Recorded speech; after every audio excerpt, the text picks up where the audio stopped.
Son of सरदार 2 आप लोगों ने नाम तो सुना ही होगा और ट्रेलर देखने के बाद लगा होगा कि बहुत ही कॉमेडी मूवी है और है भी। 13 साल पहले आई मूवी सन ऑफ सरदार ने धमाल मचा दिया था।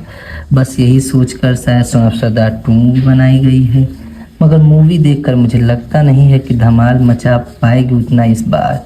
मगर छोड़िए, इस सब को साइड में रखते हैं। चलिए आपको मूवी के बारे में। मूवी तो शुरू होती है तो मस्त सा एक सॉन्ग बजता है, वही सन ऑफ सरदार वाला, जो कि उस मूवी का है। वही सन ऑफ सरदार वाला जो कि मूवी को अलग ही वाइब देता है। उसके बाद शुरू होता है मूवी जो कि दुख के साथ शुरू होता है और दुख हम लोग को भी समझ नहीं आता है, लेकिन जैसे ही मूवी आगे बढ़ता है तो पता चलता है कि अजय देवगन जी की वाइफ जो कि जस्सी का रोल निभा रहे हैं, उनकी बीवी लंदन में रहती है।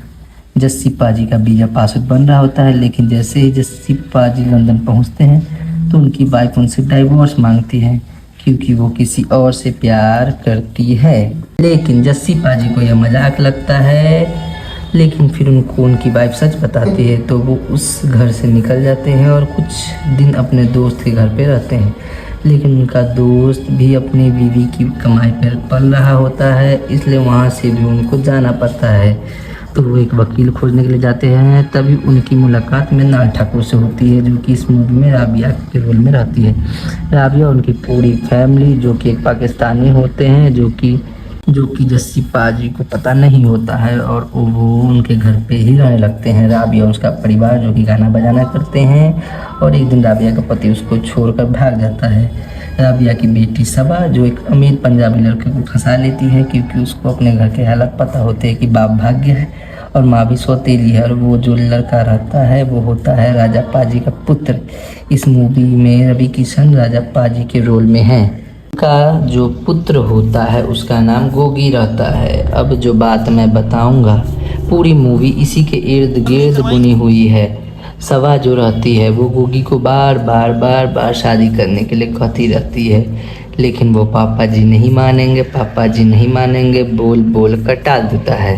कहानी इसी तरह आगे बढ़ती है। बाद में गोगी अपने पापा जी को बता देता है कि मुझे शादी करना है, तो राजा पाजी सोच में पड़ जाते हैं कि अभी कहाँ से लड़की आएगी। सबा को भागकर शादी करने का मन रहता है, जबकि गोगी भागकर शादी नहीं करना चाहता है। तो एक दिन राबिया, सबा और दो जो उनकी मूल की ही होती है प्लान बनाते हैं और जस्सी पाजी को मनाते हैं कि गोगी से बात करने के लिए।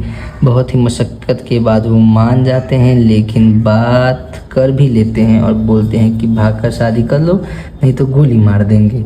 जस्सी पाजी से बात करने के बाद उसको लगता है कि वो तो पंजाबी है और उसके पापा को तो पंजाबी खानदान ही चाहिए होता है। उसके बाद दोनों खानदान आपस में मिलते हैं और जस्सी पाजी को बोलते हैं कि बॉर्डर का कुछ किस्सा ही सुना दिया जाए, उसी टाइम आपको हंसने का सबसे ज़्यादा मौका मिलेगा। पूरी मूवी में बाकी थोड़ी थोड़ी कॉमेडी आपको मिलती ही रहेगी। सभी चीज़ हो जाता है, शादी वादी सब फिक्स हो जाता है और अब शादी भी होने ही वाला होता है कि शादी के दिन ही राबिया का पति जो कि उसको छोड़कर भाग जाता है और उसी शादी में गाना बजाना करने के लिए वह आया हुआ रहता है। और जस्सी पाजी की वाइफ जो कि डिम्पल रहती है वो भी अपने बॉयफ्रेंड को छोड़ के वापस उसी शादी में पहुंच जाती है।